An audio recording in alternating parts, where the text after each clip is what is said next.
안녕하세요. 오늘 사사기 12장 8절 이하에 있는 말씀을 읽어드리면서 계속하겠습니다. 12장 8절입니다. 그 뒤를 이어 베들레헴의 입산이 이스라엘의 사사가 되었더라. 그가 아들 30명과 딸 30명을 두었더니 그 딸들을 밖으로 시집보냈고 아들들을 위하여는 밖에서 여자 30명을 데려왔더라. 10절 입산이 죽음에 베들레헴에 장사되었더라. 그 뒤를 이어 스불론 사람 엘론이 이스라엘의 사사가 되어 10년 동안 이스라엘을 다스렸더라. 스불론 사람 엘론이 죽음에 스불론 땅 아일론에 장사되었더라. 그 뒤를 이어 바다론 사람 헬렐의 아들 압돈이 이스라엘의 사사가 되었더라. 그에게 아들 40명과 손자 30명이 있어 어린 낙이 70마리를 탔더라. 압돈이 이스라엘의 사사가 된 지 8년이라. 비라돈 사람 힐렐의 아들 압돈이 죽음에 에브라임 땅 아말렉 사람의 산지 비라돈에 장사되었더라. 우리는 사사기를 배우면서도 사사란 말이 좀 낯설게 들리는 것은 오늘날 이 낱말이 별로 쓰여지지 않기 때문입니다. 우리 사사들의 활동을 보게 될 때 이 사람들이 어떤 때에는 행정적인 사람들이고 어떤 때에는 재판관과 같은 역할을 하고 있고 어떤 때에는 군사 지도자와 같은 역할을 하고 있다고 하는 사실을 알게 됩니다. 바로 이것이 사사입니다. 그리고 이 시대는 여호수아가 가나안 땅을 정복한 다음에 이제 정착을 하게 되면서 각 지파마다 그 부족마다 리더십을 발휘하고 있는 때이기 때문에 어쩌면 부족 국가 시대다 이렇게 이야기할 수가 있습니다. 우리나라의 삼국 시대의 모습과 방불하다고 할 수 있습니다. 신라에는 6촌장이 있었죠. 그래서 그 촌장들이 각각의 부락을 통솔하다가 여기에서 이제 촌장들이 모여서 박혁거세를 추대하게 되고 박석김, 삼성이 나라를 다스리는 국가 형태를 취하게 됩니다. 그와 비슷한 시기에 김해는 여전히 6개의 가락국으로 갈라져서 가락국의 마지막까지 42년에 건국을 해서 532년에 망할 때까지 이 부족 국가의 형태를 지속하고 있는 모습을 볼 수가 있습니다. 그래서 저는 사국시대라 하고 부르고 싶지만은 역사에서는 삼국시대라고 부르는 것입니다. 바로 이스라엘의 이 사사시대는 부족국가 시대라고 말할 수가 있습니다. 그리고 이때에 이스라엘에 일어나는 전쟁과 이 전쟁을 해결하고 또한 통치하고 재판하는 이 모든 일에 있어서도 어느 부족의 지도자가 나타나서 다른 여러 부족의 협력을 얻어서 통치하고 전쟁을 수행하는 이런 모습으로 나타나고 있는 것입니다. 그 가운데에서도 우리는 온니엘이 메소포타미아를 물리쳤고 에훗이 모압을 물리칩니다. 드보라가 가나안을 물리치게 되고 기드온이 미디안을 물리칩니다. 그런가 하면 입다가 암몬을 물리치고 그리고 그 밖에 이제 삼손이 마지막 사사로 13장부터 16장까지 나타나게 됩니다. 그런가 하면 평화시대였거나 그렇지 않으면 별로 쓰임을 받지 않으면서 지도자 역할을 했던 삼갈과 돌라와 야일과 그리고 지금 읽어드린 입산과 엘론과 압돈 이러한 사사들을 볼 수가 있습니다. 그래서 사사들은 모두가 12인데 마치 12사도의 이름을 여러분들이 기억하는 것처럼 또한 12지파의 이름을 기억하는 것처럼 12사사의 이름을 기억해 두시면 성경을 공부하시는데 도움이 될 것입니다. 우리는 여기에 말하고 있는 입산과 그리고 엘론과 압돈 이 세 사람의 사사 시대에 특별한 일이 없었다 하는 사실을 알게 되는 것입니다. 그리고 이 사사들이 통치했던 시간을 다 합쳐보게 되면은 출애굽해서 가나안을 정복할 때로부터 솔로몬이 성전을 건축할 때까지의 480년이라고 하는 시간보다 더 많은 520여 년의 시간이 흐르는 것입니다. 이걸 성경을 연구하시는 분들은 두 가지로 설명을 합니다. 하나는 사사 시대에 이 사사들이 통치하던 모습은 각 부족을 통치했기 때문에 겹치는 경우가 있었다고 보는 것입니다. 그래서 예를 들면 삼손이 통치하던 그 시기에도 딱 삼손의 시기와 나누어지는 것이 아니라 압돈이라든가 엘론이라든가 입산의 시기와도 겹칠 수 있다고 하는 것입니다. 이를테면 경주에서는 박씨가 통치를 하는데 김해가야에서는 김수로왕이 통치를 하고 있는 시대일 수도 있는 것이기 때문입니다.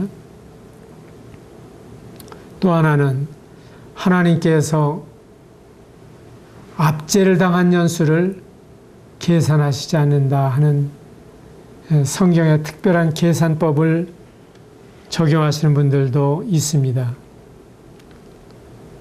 그렇다면 우리의 생애는 어떻게 계산이 되겠습니까?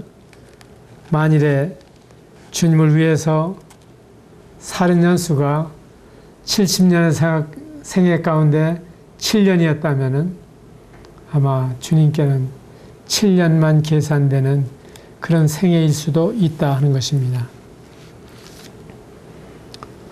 우리 13장부터 16장까지 특별한 인물에 대해서 말씀해 주시고 있습니다. 아마 믿는 사람이나 믿지 않는 사람이나 삼손 하면은 천하장사 삼손, 아마 동양적으로 이야기하면 항우와 같은 사람으로 묘사를 할 것입니다. 또 우리가 골리앗 하게 되면은 키가 아주 훤칠하다 못해서 우러러볼 만큼 큰 사람을 가리키는 경우가 있습니다. 우리는 때때로 성경의 인물을 잘 알지 못하지만은 이런 삼손은 아주 특징이 있는 인물이었습니다. 13장 1절 이스라엘 자손이 다시 여호와의 목전에 악을 행하였으므로 여호와께서 그들을 40년 동안 블레셋 사람의 손에 넘겨주시니라. 이 40이라고 하는 수는 유혹의 수요, 시험의 수요, 시련의 수인 것을 우리가 성경에서 알게 됩니다. 주님이 40일을 밤낮으로 금식하신 후에 줄이신지라. 또한 이스라엘이 광야를 정탐한 날짜가 40일이었습니다. 그리고 그들이 광야에서 방황한 횟수가 40년이었던 것을 우리는 알게 됩니다. 이 40이라고 하는 수 속에 하나님께서는 이런 그 의미를 담아서 전달하십니다. 이들이 블레셋 사람의 손에 들어가게 된 것은 하나님 보시기에 악을 행하였으므로 아주 사사기는 단조롭습니다. 그리고 이것이 7번째입니다. 7번째, 여호와의 목전에 악을 행하였으므로. 그러면 하나님이 보실 때 악이라고 하는 것은 어떤 것이냐? 또 하나님이 보실 때 정직하다고 하는 말씀의 실제적인 의미가 무엇일까? 우리는 너무 정직할 수도 없어요. 너무 선할 수도 없어요. 그런데 하나님이 보시기에 악한 것은 근본적으로 하나님을 하나님으로 인정하지 아니하는, 하나님을 전폭적으로 의지하는 대신에 다른 무엇을 붙들고 있는 이러한 상태를 가리켜서 여호와의 목전에 악을 행했다. 그래서 우리는 어떤 도덕적 기준에서 보는 악과 성경에서 말하는 여호와의 목전에 악을 행했다고 하는 말씀의 의미가 다르다고 하는 것을 보게 됩니다. 물론 성경은 우리의 교훈을 위해서 기록된 것이며 도덕적입니다. 그럼에도 불구하고 진정한 도덕은 하나님의 경외하는 데에서부터 시작이 된다고 하는 사실을 알게 되는 것입니다. 그러나 13장 2절부터는 하나님께서 악을 행하고 40년 동안 블레셋 사람의 손에 고통을 받고 있는 이스라엘을 구출하기 위해서 한 사람을 준비하시는 모습을 볼 수가 있습니다. 2절에 보게 되면 소라 땅의 단지파의 가족 중에 마노아라 이름하는 자가 있더라. 그의 아내가 임신하지 못하므로 출산하지 못하더니. 참 우리 임신과 출산을 예사일처럼 생각합니다. 그러나 이것이 쉽지 않은 사실을 우리는 출산하지 못하는 여인들에게서 알게 되는 것입니다. 우리가 살고 있는 사실 가운데 임신과 출산이야말로 기적 중에 기적입니다. 이 기적이 반복되기 때문에 사람들은 평범하게 생각을 하고 있는 거예요. 저는 오히려 건강한 것이 기적이다. 병명을 들어보면 별별 병이 다 있어요. 하여튼 머리에서 발끝까지 고장날 수 있는 구석이 너무너무 많이 있는데 그 사람이 건강하다라고 말할 수 있는 것은 참 하나님의 놀라운 도우심이 아니냐 하는 생각을 하게 되는 것입니다. 오늘날 사람이 만든 기계들은 리콜을 하는 경우가 참 많이 있습니다. 완전 무결하게 만든 것 같은데 결국 움직이다 보면은 문제가 일어나는 이런 경우들을 많이 봅니다. 저희 집에 냉장고가 고장이 났습니다. 고장이 나니까 심각하더라고요. 그 안에 있는 것, 그렇게 쌓아두었던 것을 다 끄집어내고, 그리고 그것을 수리하기 위해서는 상당한 비용을 들여야만 해결이 되는 이러한 문제로 커지는 것을 보면서 참 하나님께서 우리를 신묘막측하게 지으셨다. 하나님이 우리에게 자녀를 주셨다면 이런 기적을 우리 생애에 행하시고 있었다고 하는 사실을 감사하시고 주신 선물을 주의 교양과 훈계로 양육하시기를 바랍니다. 또 하나님이 허락하시지 않는다고 하면 정말 그것이 나의 최선이라고 하는 사실을 하나님이 아시기 때문에 그렇게 하시는 거예요. 너무 불평하지 마시고, 그리고 하나님이 아니라고 하실 때 하나님께서 막으시는 그 일에는 최선이라고 하는 사실을 인정하시고, 오히려 우리 주님도 입양자였다고 하는 사실을 기억하시기 바랍니다. 모세도 입양자였다고 하는 사실을 기억하시고 나아서기를 뿐만 아니라 때로는 낳아놓은 자녀를 입양해서 기르면서 정말 주의 교양과 훈계를 양육하게 될 때 그 아이가 바르게 그리고 주님을 사랑하며 사회에 기여할 수 있는 아이로 성장해 간다고 하면 얼마나 보너스입니까? 한국에 7명의 아이들을 입양해서 키우는 가정이 있습니다. 또한 한국에 1955년, 6년에 홀트가 자리를 잡은 이래로 10만 명 내외의 그 고아들이 해외로 입양이 돼서 신앙적으로는 물론이요, 그리고 훌륭한 양육을 받고 교육을 받고 그 사회에서 기여할 수 있도록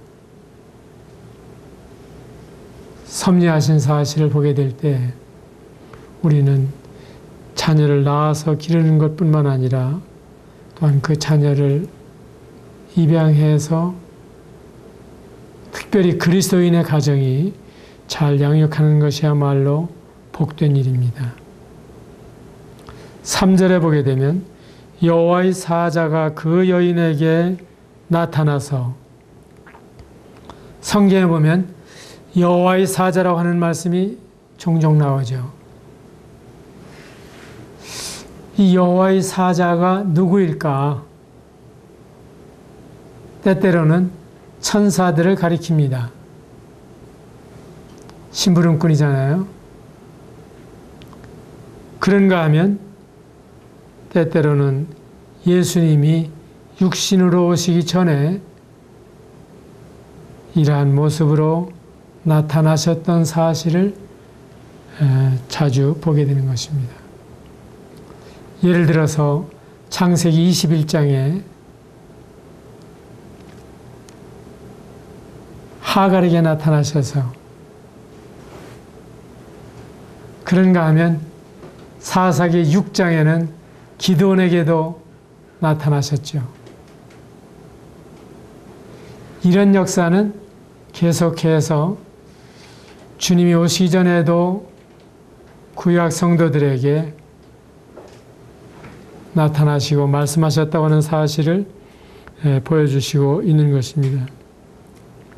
특별히 말라기에서 보게 되면은 예수님을 가리켜서 언약의 사자가 임하실 것이라, 이러한 말씀을 볼 수가 있어요. 우린 때때로 이 신약 성도들이 우리만 예수님을 믿는 것처럼 구약 성도들은 어떻게 무엇을 믿었을까, 누구를 믿었을까 하는 생각을 하지만은, 그러나 아담도 예수님을 믿었습니다. 아브라함도 예수님을 믿었습니다. 모세도 예수님을 믿었습니다. 히브리서를 읽다 보면은 모세는 바로의 공주의 아들이라 칭함을 거절하고 그의 백성과 함께 고난받는 것을 애굽의 모든 보화보다 귀히 여겼을 뿐만 아니라 그리스도를 위하여 받는 능력이라고 말씀해 주시고 있는 것입니다. 바로 모세에게도 그 그리스도를 알았습니다. 구약에서는 그리스도를 메시아라고 불렀습니다. 정확하게 발음한다고 하면 마시아인데, 이 마시아라고 하는 말은 기름 부음을 받은 자라고 하는 뜻입니다. 그러면 신약의 크리스토스라고 하는 말도 기름 부음을 받은 자라고 하는 뜻을 가지고 있는 헬라어입니다. 그러니까 똑같이 구약의 메시아나 신약의 그리스도나 바로 예수님을 가리킨다고 하는 사실을 알게 되는 것입니다. 3절에 여호와의 사자가 그 여인에게 나타났다. 하나님께서 특별히 여인에게 말씀하시는 경우들을 자주 봅니다. 하나님이 하시는 이 일을 우리가 다 이해할 수 없지만 비밀한 많은 사실들을 여인에게 말씀하시고 그리고 그 남편을 둘러리로 데리고 오시는 사실들을 보게 됩니다.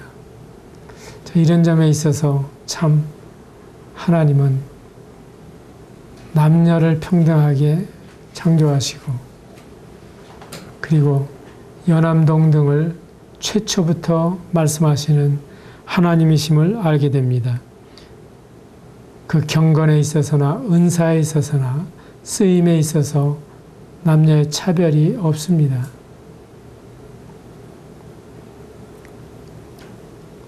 그때 보라 내가 본래 임신하지 못함으로 출산하지 못하였으나 이제 임신하여 아들을 낳으리라.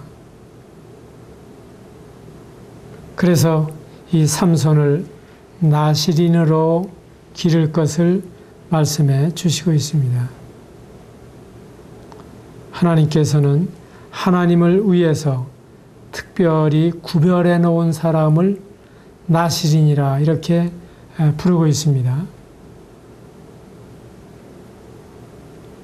이 사람은 모든 세상적인 향락이나 물론 이것이 죄가 아닙니다. 하나님께서는 우리로 하여금 즐기도록 만물을 다 허락하셨습니다. 그러나 이 나시린에게는 이러한 욕구를 절제하고 하나님이 주신 그 원형을 유지하면서 살아가도록 특별히 요구하셨습니다. 이때 이 여인이 남편에게 이야기를 했습니다. 하나님의 사람이 내게 오셨습니다. 이 하나님의 사람이라고 하는 낱말은 그 성경에 그렇게 많이 나오지 않습니다. 그런데 구약 성경에 보면은 엘리야를 가리켜서 하나님의 사람이다. 신약에서는 바울 서신에 너 하나님의 사람아 이라는 말씀들을 볼 수가 있죠.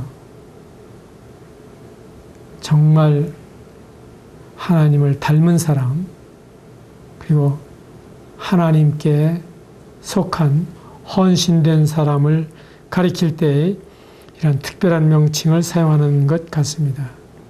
그런데 여기에서는 하나님의 사람이 내게 오셨는데 바로 예수님은 하나님의 사람이시자 사람의 아들이시죠. 그래서 인자라고 불려지는가 하면 여기에서는 하나님의 사람으로 불려지고 있는 것입니다.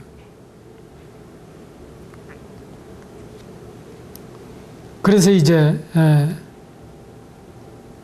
8절에 보게 되면 마노아는 하나님께 기도합니다. 하나님의 사람을 우리에게 다시 보내주십시오. 그리고 우리가 어떻게 행할 것을 잘 가르쳐 주십시오. 하고 요청하는 것을 볼 수가 있습니다. 우리가 임신과 출산의 과정에 이 마노아처럼 기도하면 얼마나 좋겠어요. 그 나을 아이에게 어떻게 행할지를 우리에게 가르치소서. 우리의 자녀 교육이 언제부터냐? 언제부터이겠습니까? 대개 태어나서부터 아닙니다. 그러면 임신에서부터 아닙니다. 바로 내가 주님을 경외하는 사람이라면 내가 주님을 경외하는 사람을 만나게 될 때에 바로 우리의 자녀 교육은 시작이 되고 우리가 이루어야 될 가정의 모습은 결정이 되어 가는 것입니다. 저는 주례할 때마다 제 앞에 서 있는 남녀를 보면서 그 가정의 모습이 그려집니다. 아, 저 가정은 저런 모습으로 가겠구나. 끼리끼리 만나죠. 그래서 그 비전과 믿음과 주님을 향한 향에 있어서는 비슷할수록 좋습니다. 공통점이 많을수록 좋습니다.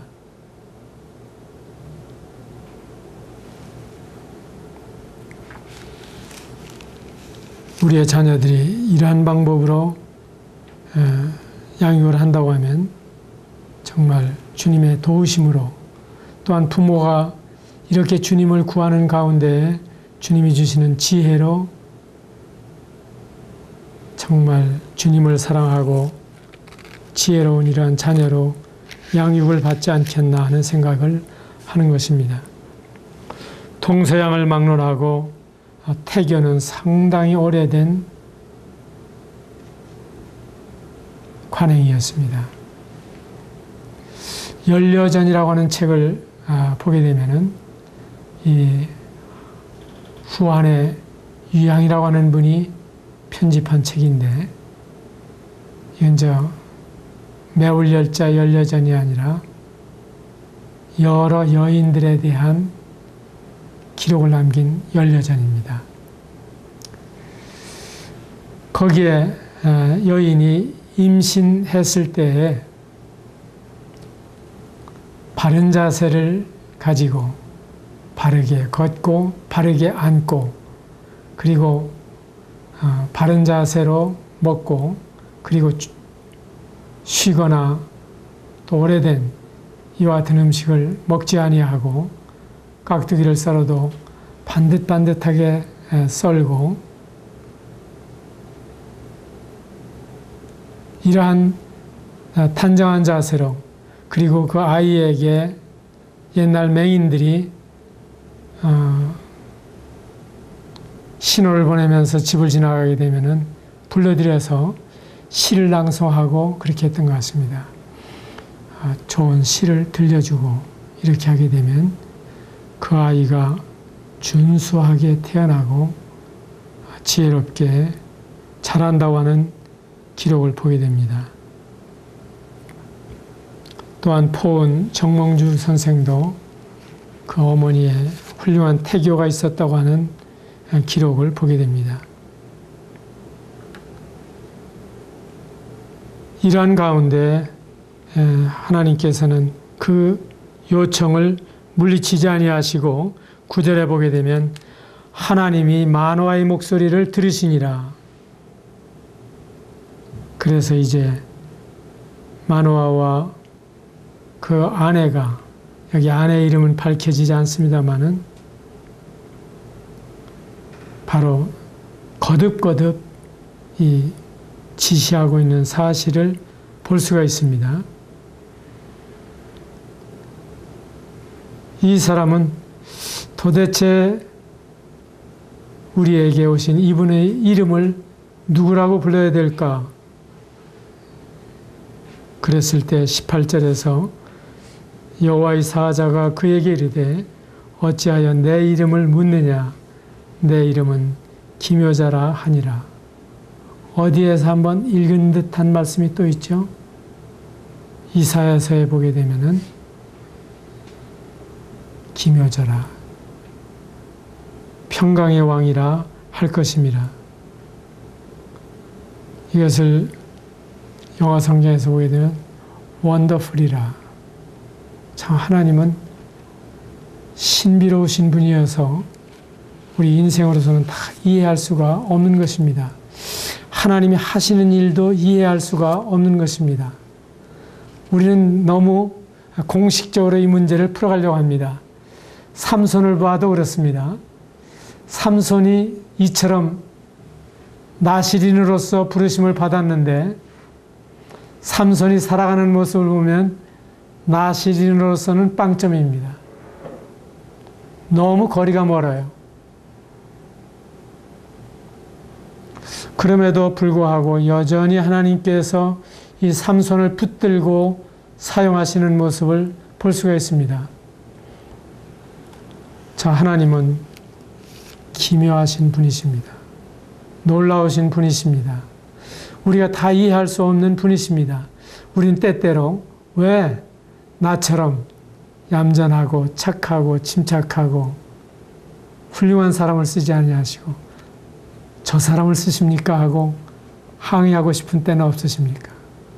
그런데 하나님께서 그러한 사람도 쓰십니다.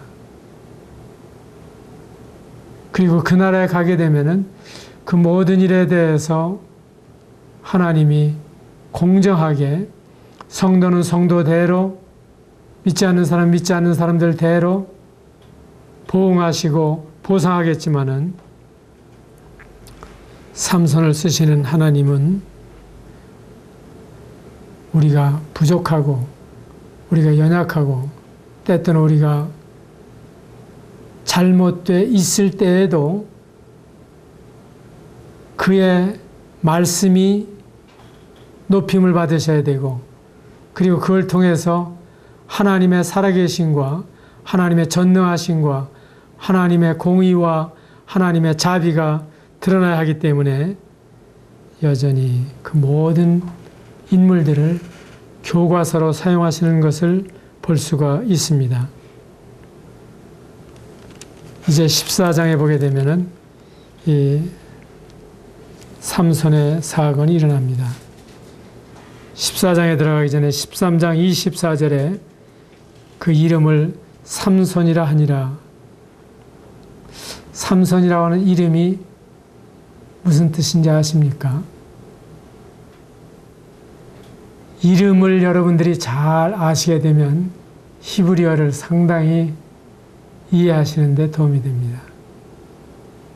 삼손은 태양이라고 하는 뜻을 가지고 있습니다.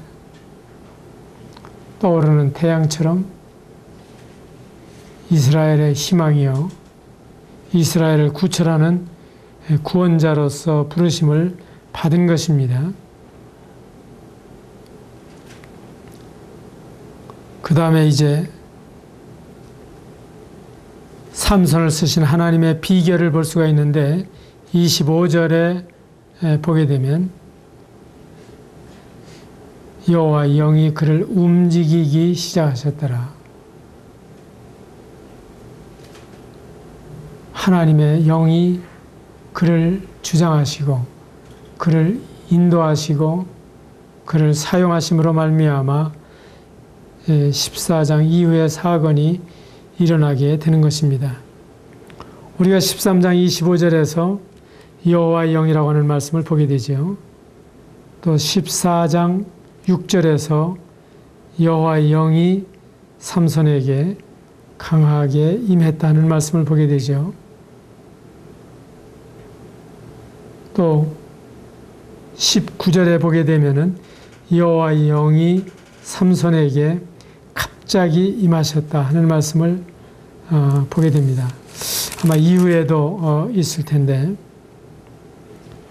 이러한 말씀들을 보게 될 때 하나님의 사람, 그리스도인의 특징은 뭐냐? 바로 그리스도의 영, 하나님의 영, 거룩한 영의 인도하심을 받는 사람이다. 그때에만 그리스도인으로서의 가치를 발휘하게 돼요. 마치 건전지를 넣어서 움직이는 그 기계가 건전지에 그 에너지가 다 떨어지게 되면 아무 쓸모가 없잖아요. 모양은 그대로 들어있는데 작동을 하지 않는 거죠. 그와 마찬가지로 그리스도인의 삶의 가치는 바로 성령의 도우심, 여기에 있는 것입니다. 그래서 우리가 예배할 때에도 성령으로 예배하고, 기도할 때에도 무시로 성령 안에서 기도하고, 말씀을 전할 때에도 성령으로 말씀을 증거하고, 그래서 이 하나님의 성령이 우리를 인도하시도록, 우리를 통로로 사용하시도록 맡겨드리게 될 때에 여기에서 주님의 역사를 보게 되는 것입니다.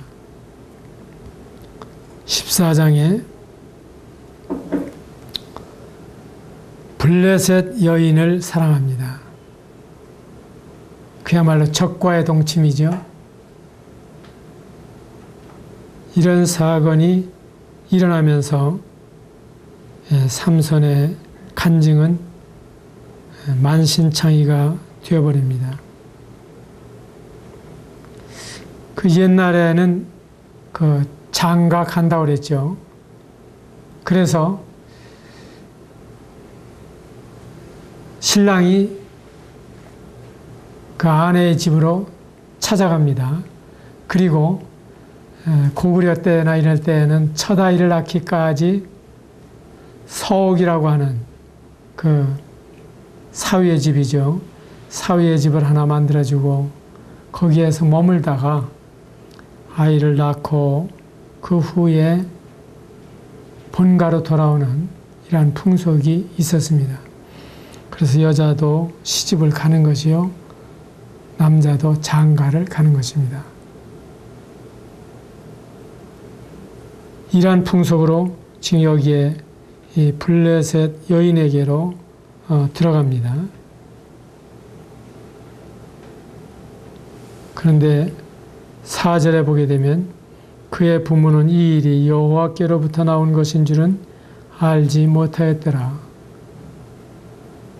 삼손이 잘했다는 이야기가 아니라 이 모든 경우에도 여전히 하나님께서는 삼손을 통해서 하나님의 뜻을 이루어 가신다고 하는 사실을 말씀해 주시는 것입니다. 5절에 보게 되면 삼손이 젊은 사자를 만나서 그의 손에 아무것도 없었지만은 그 사자를 염소 새끼를 찢는 것 같이 찢었다 하는 말씀을 보게 됩니다. 뭐 염소 새끼인들 찢기가 쉽겠어요. 그런데 하여튼 이 삼손의 위력을 여기에서 보여줍니다. 그리고 우는 사자같이 삼킬 자를 두루 찾는 이 사자를 만났을 때 얼마나 위협적이었겠습니까?